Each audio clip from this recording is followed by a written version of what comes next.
अस्सलाम वालेकुम। Class 7th subject general science lecture number 10 page number 8।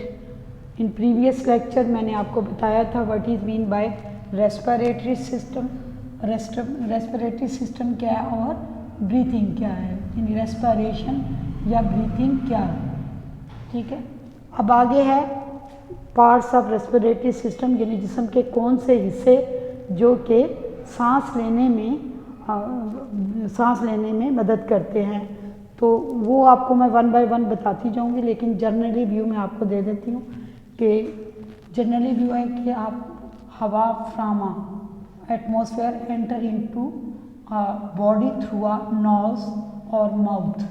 ठीक है, हवा जो है वो फ़ज़ा से या बाहर से कहाँ से, नोज़ या मुंह के ज़रिए जो है वो बॉडी में दाखिल होती है। ठीक है, then pass through the larynx, that is the part of the respiratory system.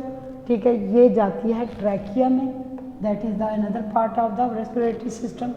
Then bronchi and from the bronchi enter into the lungs. ठीक है, तो this is the all about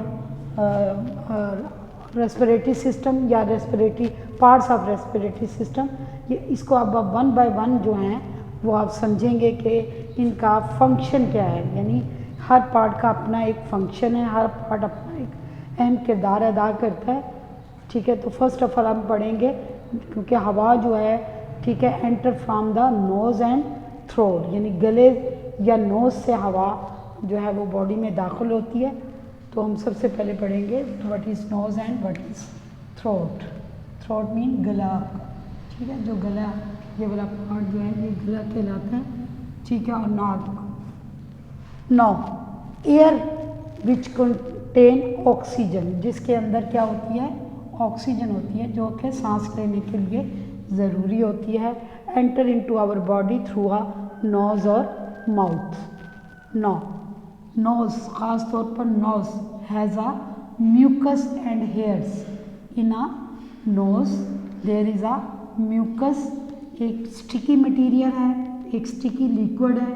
ठीक है, जिसके साथ जर्म्स या dust particle which are present in a air stick, यानी उसके साथ चिपक जाते हैं।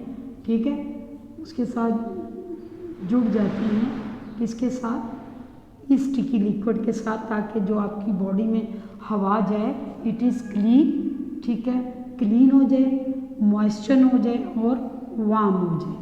ठीक है, और जो बाल होते हैं आपकी नाक के अंदर, ठीक है, और ये साथ म्यूकस मटेरियल जो होता है, या ये जो म्यूकस लिक्विड होता है, ये आपकी हवा को वार्म रखता है, मॉइस्चर यानी गीला रखता है, और इसके साथ जब पार्टिकल चिपक जाते हैं तो हवा जो होती है वो क्लीन हो जाती है। यानी आपके जो लंग्स हैं, ठीक है, ये सेंसिटिव होते हैं डस्ट पार्टिकल्स के लिए, जर्म्स के लिए।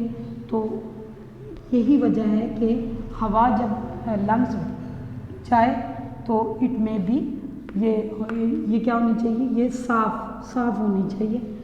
ठीक है, डस्ट पार्टिकल जो हैं वो नाक में ही रह जाने चाहिए। ठीक है, तो ये था किसका फंक्शन, नोज़ और माउथ का, यानी म्यूकस और हेयर्स आर प्रेजेंट होना in a nose that has a sticky material, sticky liquid in by which, ठीक है, germs and dust particles are stick to the nose या hair. No next the air enter to the throat and then passes to the larynx, यानी पहले larynx से होती हुई गले तक जाएगी। अब लेरिंग्स क्या है, लेरिंग्स जो है यहाँ पर एक स्ट्रेचेबल मटेरियल होता है, समझ लें एक पट्टी सी होती है। ठीक है, जिसके ऊपर जब हवा इसमें इस नोज़ के अंदर से जाती है, लेरिंग्स से टकराती है, तो वहाँ पर वाइब्रेशन होती है। ठीक है, वाइब्रेशन यानी थरथराहट होती है। ये वाइब्रेशन जो है यहाँ पर, सॉरी ये भी मैं बता दूँ, यहाँ पर इन्हें वोकल कॉर्ड्स कहते हैं। ठीक है, क्या कहते हैं, वोकल कॉर्ड्स, ये आपकी बुक में भी लिखा हुआ है। ये वोकल कॉर्ड्स जब इनके साथ हवा जो है वो टच करती है तो they are vibrate, they produce a song. So when the air passes through the larynx to the throat, ठीक है, the larynx is the passage या larynx is the vocal cords, ठीक है. When these vocal cords are vibrates they produce sound. So this is all about the nose and throat.